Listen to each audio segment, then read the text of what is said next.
Penyidik dari Polrestabes Makassar menggelar rekonstruksi kasus penculikan dan pembunuhan bocah berusia 11 tahun di Makassar, Sulawesi Selatan.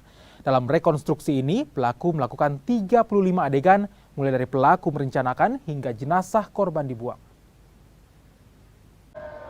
Baik saudara, untuk rekonstruksi kejadian pembunuhan anak berencana ini kemudian dilakukan pada hari ini di Makobrimob Polda Sulawesi Selatan. Ini saudara merupakan salah satu titik rekonstruksi, yakni rumah tersangka AD sebagai pelaku ataupun tersangka pembunuhan berencana anak.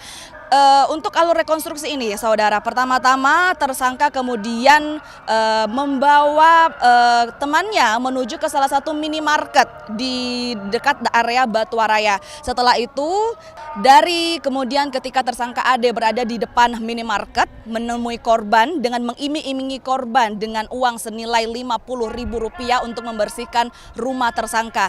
Tersangka AD kemudian menghubungi tersangka FA untuk bersama-sama menuju ke rumah AD yang merupakan rumah tempat tersangka ini kemudian membunuh korban. Ketika tersangka AD dan juga tersangka FA menuju ke rumah AD ataupun rumah tersangka, mereka kemudian mendudukkan si korban di depan laptop dan kemudian melakukan proses pembunuhan dengan cara mencekik leher korban dan juga membenturkan kepala ke tegel rumah tersangka AD. Kemudian mereka mencoba untuk menghubungi situs web yang ingin mereka kunjungi, namun kemudian karena tidak adanya balasan, tersangka kemudian membungkus jenazah korban dengan menggunakan kantong plastik dan kemudian membawa jenazah korban secara utuh ke Waduk Nipa-Nipa di Ujung Loe, Kabupaten Maros.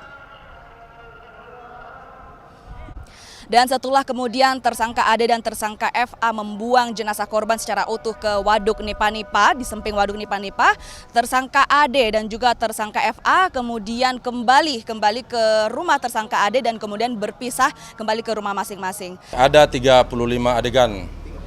Terus kemudian dengan adanya rekonstruksi yang kita laksanakan ini, kami dari penyidik Polrestabes Makassar segera berkoordinasi dengan JPU dan akan mengirim berkas perkaranya untuk dipelajari oleh JPU paling lambat besok kami akan sudah kirim.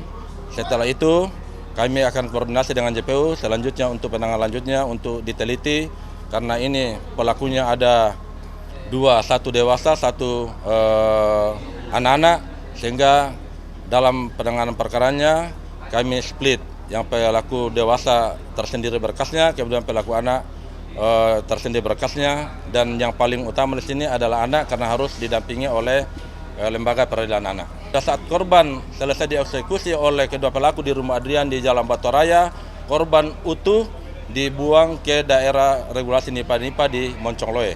Kan selama ini ada yang menyampaikan bahwa korban sudah sempat dibedah sehingga diambil organnya, itu tidak ada.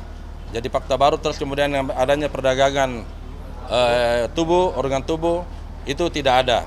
Ini inisiatif korban tersangka sendiri, saudara Adrian, yang punya inisiatif dari 1 tahun yang lalu. Jadi tidak ada orang yang menyuruh, tidak ada tempat untuk dia mau jual, sebagaimana yang dia berikan atau keterangan dia berikan kepada kami. Perencanaan Desember, Bang, ya? Sejak kapan ini perencanaan? Jadi perencanaan ini sejak Maret-Desember 2022. Saudara Adrian merencanakan, dan kemarin pada saat tanggal 8 Januari kemarin baru tercapai dia punya niat atau dia punya tujuan.